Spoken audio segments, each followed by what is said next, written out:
This is the Action Movie Guys podcast, bringing you action movie reviews from across the decades, plus box office numbers and insight like never before. And now, your hosts of the Action Movie Guys podcast, Alex and Nate.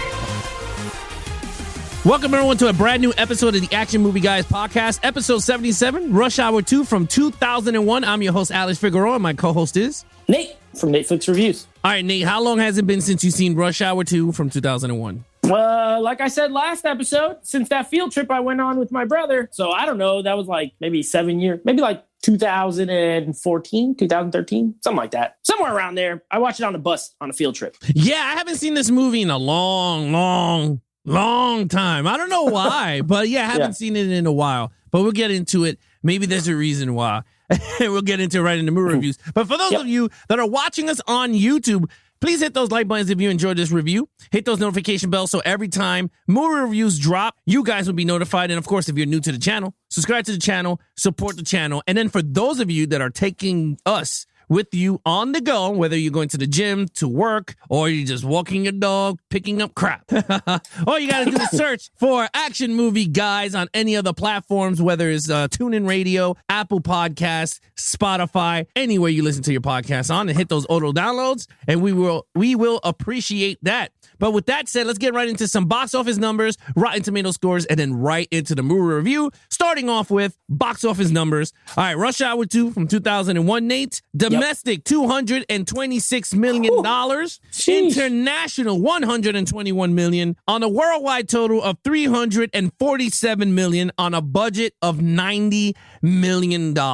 Big hit. I mean, this one made way more than the first one. Yeah, right? I mean, it made a lot more. Now, what's weird is it only took 3 years between Rush Hour and Rush Hour 2. I think it was a lot more than 3 years between 2 and 3. So we're going to do 3 next time, and we'll give you the year. But I want to say it was at least more than 5 or 6 years between movies, which is weird when this one made so much. You would think they would right away get to part 3, but it's not what happened. Yeah, I don't know. It's very weird, but I mean, we'll get those numbers once we do Rush Hour 3. How long did it take between 2 and 3? I remember it was a super long time. It was. Chris Tucker looks totally different in Rush Hour 3 than he did in these first 2 movies. No, absolutely he did. But all right, let's get right into some Rotten Tomato scores, buddy. Rotten Tomato scores. All right. So Rush Hour 2, not as beloved by critics. Well, the first one wasn't beloved, but it had a fresh score. Rush Hour 2, a 52% with the critics. So 61 for the first, 52 for the second. Audience score is pretty close.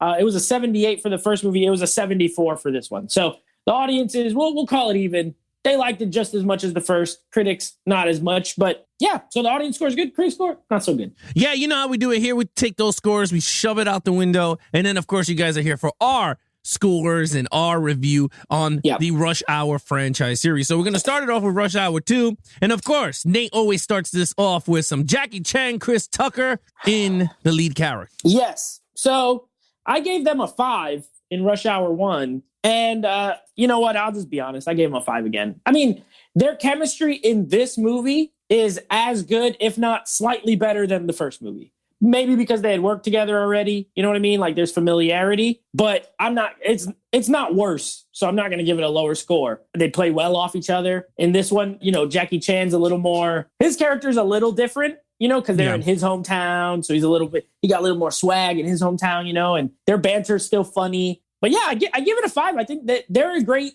screen pairing, in my opinion. And they were great in the first, and I think they were just a touch better, but 5 is the top. So I gave them a 5. It's funny. I gave it a 5. I believe I gave it a 5 in the first movie when we did Rush Hour 1. This one, I went a half a point down. I felt Chris Tucker was just getting annoying. I don't know what it was. I felt he was way too loud at times. And everything to me with that character is like, it's not common sense in a way. Like, when they were arguing in the office before he got blown up, it was like stupid stuff like, why didn't you tell me? And then he goes, I did tell you. And then he was like, man, no one can remember, like the same bits from the first movie. And I was just like, okay, it is what it is. But I just felt like it was just so much screaming all over the place for like no reason. So I just gave it a half a point down. I mean, I kind of understand why. I mean, again, this is your Lethal Weapon of the 90s, where mine's, is Lethal Weapon. Is Lethal Weapon. Yeah, pretty much. But your lethal weapon's lethal weapon. Yeah, pretty much. Yeah. But I gave it a 4.5, which is not bad either. But yeah. So, all right, let's get right into some main villain. Now, here I was a little torn because we got Ricky Tang, because he's like, I don't know if he's like the main, which I think he is. Yeah, Ricky Tang, yeah. Yeah, Ricky Tang. But then you got the other star of the movie, which is the chick, which I think she is beautiful. I think she's attractive. Crouching Tiger, Hidden Dragon. Yes, her. Her name is Zhang Ziyi or something like that. Yeah, she's pretty much like a silent assassin. Ricky Tan is the overall main villain. Mm-hmm. She is essentially that blonde guy from the first Rush Hour, the one who does like pretty much all the work, but is not the main villain. And she's good. We'll spend a little time talking about her really quick. She's good. Yeah, very, very beautiful. Was great in Crouching Tiger and physical. You know, she could fight, good martial artist. So I enjoyed her. She didn't talk much, which, you know, and she doesn't speak English. I'm not a big fan of like mute characters. You know what I mean? Like they just don't talk at all. She barely talks. She says very little, but her actions and her physicality is great. I do enjoy her. Ricky Tan, to me, he is the equivalent of Juntao from the first movie. Like he's an old guy, you know. And Rush Hour is not movies you go to watch for cool villains. We'll say that. Yeah. I think it's safe to say we haven't even gotten to the third one yet, but I'm going to go out on a limb and say it's probably the same thing. He's cool. Like I like the scene in the massage parlor when Chris Tucker goes up to him. How like just kind of cool and calm he is. Even after he breaks his laptop, like he stands up, but he never loses his cool. I do like that in a villain, you know. I like that kind of suave, like, hey, look, I already know I'm a bad dude. I'm not going to raise my voice or nothing. So I liked him when he was on screen, and I like that there's like a history between him and Jackie Chan. All that said, I think his equivalent, I gave him a 3. He's just okay. He's not bad, but he's just okay. You know, it's funny. I went above 1 point. Oh, okay. I gave him a 4, Ricky Tang. Nice. Yeah. I think the selling point for this movie was the chick, because I think at that time they were all becoming big, right? And even her at the time also. Yeah. So I think this movie was selling more with her. But Ricky Tang, I liked him more as a villain than the first guy, because at least he was more involved in this story, right? Like he meets Lee on the boat, and then the chick shoots him to cover up that he's dead, right? Yeah. And then you're like, oh my God, he's dead. And then all of a sudden at the end of the movie, he's at the other, you know, at the casino.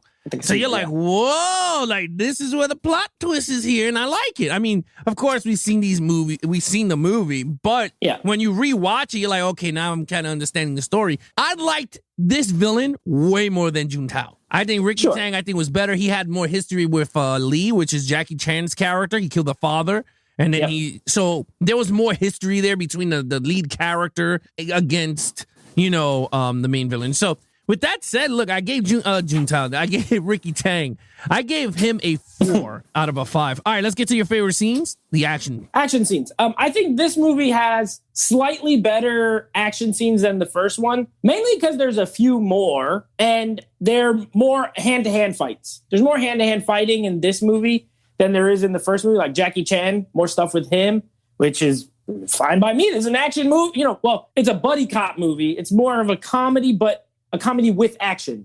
But this one has a little more action, right? You have you have Crouching Tiger, Hidden Dragon in there. You get the scene on the boat, you know, a little bit of action there. The bamboo scene is great when they're doing the like climbing on the bamboo and stuff like that. That's like classic Jackie Chan stunt work right there. And I love it. I love even the small stunt he does in the casino where he's running and he jumps through that little tiny hole. That's like where you get the money out of. Like, it's so, if you watch the bloopers at the end and you see like how many times he messed up, and then in the movie he does it like perfect, you know what I mean? But yeah, you get a few more hand-to-hand fights. The massage parlor, I liked it. I think it's just still not like amazing at, you know, it's not gonna get the highest, but I gave it a 4. I think it's well done. Again, Brett Ratner, not the greatest director, but knows how to shoot Jackie Chan, right? Wide shots, show the man doing his thing. There's no quick cuts, no quick edits. So I can appreciate, you can actually see it and appreciate how good he is. So yeah, it's a 4 for me. Yeah, you know, it's funny when you watch the action sequences,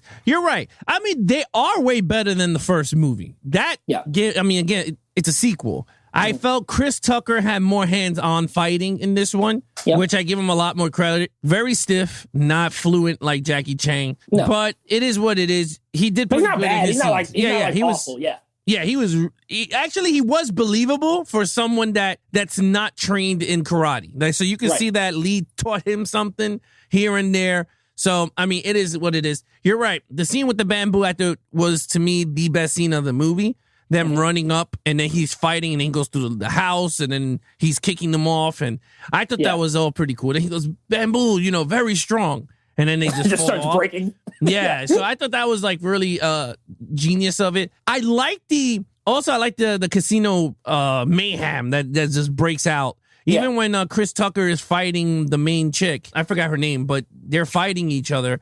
I thought that was pretty cool because she's like trying to defeat this guy. He's just like annoying, like a little pest. Like she can't stab him with a sword. I thought that was pretty cool. Now we'll talk about this storyline. But look, other than that, I gave it a 4. Also, I agree with you. This is not over the top, the best action. So hopefully in Rush Hour 3 we get something good. I never seen Rush Hour 3, so it's gonna be pretty fun sitting down and watching it for the first time. I don't remember, so it's going to be almost the first time. All I know is they're in France. That's all I remember. Oh, Lord. About the movie. Okay. And Roman Polanski is in it, the director. That's all I remember. So, all right. So you got a 4 from me, 4 from Nate on action. Check out storyline. What do you think? Okay. So I remember last time I said I thought I liked this movie better. And now that I watched it, I don't like this movie better than the first one. I think this storyline is okay. I'll be honest. It's weird because the movie's 90 minutes and it feels way longer than 90 minutes. And that's just, to me, it kind of had a loss of focus at times. It went in a lot of different directions before getting back kind of like on track to where it started. And so I actually think the storyline is like part 1 is very streamlined. I like a good streamlined story with stuff sprinkled in for entertainment, right? Girl's kidnapped. This guy's coming from China. Got to get her back. It's very easy. This one is kind of a little bit all over the place. And then you get involved with like Rosalind Sanchez, who, by the way, I mean, a Puerto Rican treasure. She's gorgeous. I love her. But, she gets involved and she's with the Secret Service. And then she's like a double agent. And then she's infiltrating the other one. And then Ricky Tan is dead. But then he's not dead. He comes back alive. And then the other. And it just gets too much. And then I don't know why, but it just felt longer than the 90-minute runtime. I found myself checking my, my clock to see like how much longer it was. So I gave it a 3. I don't think it's bad, but I didn't like it as much as part 1 or as much as I remember liking it last time I saw it. Interesting. I mean, I enjoyed this one more than the first one. I felt like this one had a better execution in story. I mean, we already knew it was a newer take of the first one felt very generic, right? Kidnap the daughter, and then you put these two together to find out who did it, right? With a little plot holes here and there. This one, I felt like they had 2 storylines in one. Lee found out who killed his dad. He got revenge. You got Ricky Tang, death, comes back. So you're like, oh, wow, that's crazy. Then you had another plot line with the money, right? It was counterfeit money that they were trying to do. So that's another one. I didn't really, it's like, it was, okay, yeah, you're right. Yeah, so it felt very Lethal Weapon. I mean, there's Lethal Weapon 4 all over the place. I mean, if you really think about it, with the counterfeit money, it's very Lethal Weapon 4. But I don't know. I feel like I enjoyed this one more than the first one. Like, if you ask me, hey, which one would you put on? I think it would be Lethal Weapon. It would be Rush Hour 2 more than Rush Hour 1. And I don't know if it's due to the comedy that's in it, which was funny, right? The comedy in the I thought it was funny is when he's in the karaoke bar, he goes, "Oh hell no!" He's at the beginning? Classic, and he's like, "Lee, look what I'm doing," and he's like, "Get off the stage." But that was good. Yeah, look, I gave a storyline a 4. You gave it a 3. What's your overall? Yeah. So overall, like I said, I didn't love this as much as the first one. It didn't hold up for me as well. I think it's still good. Like, I could watch it. It's entertaining. I like the chemistry between Chris Tucker and Jackie Chan. I thought the action was a little bit better. But again, the pacing felt weird to me. It felt longer than its runtime, which I always hate. I don't care if a movie is, however long. I really don't care. It could be 5 hours long. But don't feel like 5 hours. Mm-hmm. Have that pacing good, speed it up a little bit. This one was a little busy for me, which makes it feel longer than it should be. But good cast. I like the cast in this. I like the additions. Crouching Tiger, Hidden Dragon was great. I'm just gonna keep calling her that because I really don't know how to pronounce her name. Rosalind Sanchez was a nice addition. The guy who played Ricky Tan was good. So I liked it. I liked it. I had a good time. I gave it a 3.5. I gave the first one a 4. I think this one's just slightly beneath it, so I gave it a 3.5 for me. Yeah, you know what? I'm rocking the 4 train here, okay? Nice. I'm going to give the overall a 4. I enjoyed this one. I mean, look, I like it. I like the Puerto Rican chick. She is smoking hot. I like the Crouching Tiger, Hidden Dragon chick. Yeah. She was amazing in this. I thought she was cute in a lot of scenes. I was like, whoa, she's really cute. When she took the thing and went, I was like, whoa. I got to learn how to do that myself with a knife. I thought she was really good there. I thought this one had better chemistry between Jackie Chan and Chris Tucker in terms of the comedy. Like, Jackie Chan was landing him more because, like, more than the first, right? Well, they gave him more. They gave him more jokes, like, because the first one he was so serious. You know, like, he's coming in, he's very serious. Now he was a little looser in this movie. Yeah, it was, and then it took place in his hometown, which I was, oh, that's pretty cool. My thing is, now the ending of this movie states that they're going to New York. They don't go to New York. I kind of figured they don't go to New York, which I'm like, that kind I would have loved to see them in New York. Yeah. So, I mean, look, with that said, I gave it a 4. Okay. You gave it a 3.5. What is your total score? So that makes my total 18.5 out of 25. Still good. You know, I like the movie. I like the franchise. I like 1 better, but 2 is a good sequel. This is like a good sequel, right? Like, for me, first one was, I love it. Second one, I like it. It's not a big letdown. It's not much worse to me. It's just like a notch below, but that's okay. It's rare that sequels are better anyway. You know, there's like maybe 5 sequels that are better than the original. So it's about on par, almost even, but 18.5 out of 25. Yeah, you know what? I gave this a 20.5. I think this has everything checked off that I think a sequel has, right? The characters developed, right? They continue them. They got better. The story elevated from the first. We got bigger and better set pieces in this movie. We're going to know the destination in this movie. The stakes were higher, I believe, in this movie, right? With the counterfeit money and the casino and everything out there. So it was a little bit higher. But you know what? I gave it a 20.5. Nate, you know what to do. Very nice. All right. So that is Rush Hour 2. That's our review. Next episode will be our final Patreon review from one of our patrons named Jonathan McCoy. And we'll be reviewing Kick-Ass, which was, I was looking forward to seeing this. I haven't seen it in years. So we're going to review that. And then next week, you'll be getting our final Rush Hour review with Rush Hour 3. So you want to keep an eye out and an ear out for all of those. If you want to follow us in our social media accounts, please follow Nate over on Instagram at Nateflix Reviews. Check out the podcast with him and his friends called Nateflix Movie Reviews. Anything Action Movie Guys Podcast, please follow us on Instagram at Action Movie Guys Podcast. And of course, now our YouTube link is now Levels of Geeks. We are back on Levels of Geeks channel. So if you want to check out the videos and everything, I am updating the entire channel as we speak, from thumbnails to videos, links, and everything. But everything is there. We're back on Levels of Geeks channel. And of course, we're back live November 1st at 9 p.m. Eastern on a Monday. But with that said, I'm your host, Alex Figueroa, and that is Nate from Nateflix Reviews. Be awesome to each other and geek out.